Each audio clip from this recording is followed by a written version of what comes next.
Anna avait une liaison secrète avec Jimmy, le camarade de classe de son fils. Après leur rendez-vous clandestin dans la voiture, elle rentra chez elle comme si de rien n'était, et tendit son téléphone à son fils Tom, prétextant l'avoir pris par erreur. Mais Tom lui révéla alors que son propre téléphone était équipé d'un système de géolocalisation et qu'il avait tout vu. À cet instant, la peur envahit le cœur d'Anna. Anna était enseignante. Dès le premier jour de la rentrée, Jimmy avait été captivé par son élégance naturelle. Après les cours, il organisa une rencontre fortuite. En le voyant assis seul au bord du chemin, Anna l'invita spontanément à aller se promener sur la colline pour discuter. À peine s'étaient-ils assis qu'il la prit dans ses bras et l'embrassa. Et pourtant elle ne résista pas. De retour chez elle, les émotions ne l'avaient pas quittée. Elle qui menait depuis des années une vie conjugale sans tendresse ni passion, se surprit soudain à ressentir quelque chose qu'elle croyait à jamais perdu, le frisson de l'amour. Le lendemain soir, au dîner, sa belle-mère lança une remarque acerbe, affirmant qu'Anna avait toujours eu une réputation légère dès sa jeunesse, et que si son fils n'avait pas insisté pour l'épouser, jamais elle ne l'aurait laissé entrer dans la famille.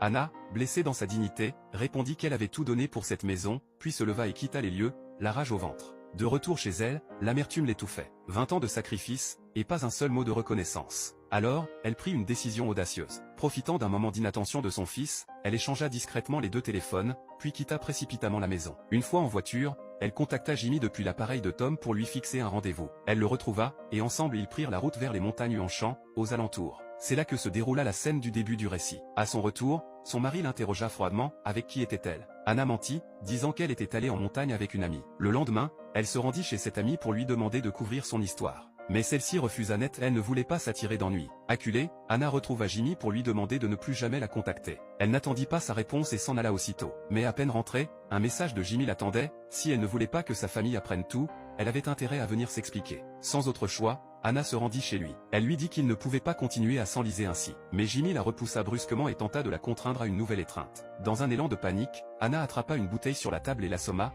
avant de dévaler l'escalier en courant, folle d'effroi. Le lendemain, une collègue l'informa qu'elle était convoquée dans le bureau du proviseur. Le cœur serré, Anna entra dans l'office. À peine assise, le proviseur l'accabla de reproches. Comment une enseignante pouvait-elle se permettre de séduire un élève?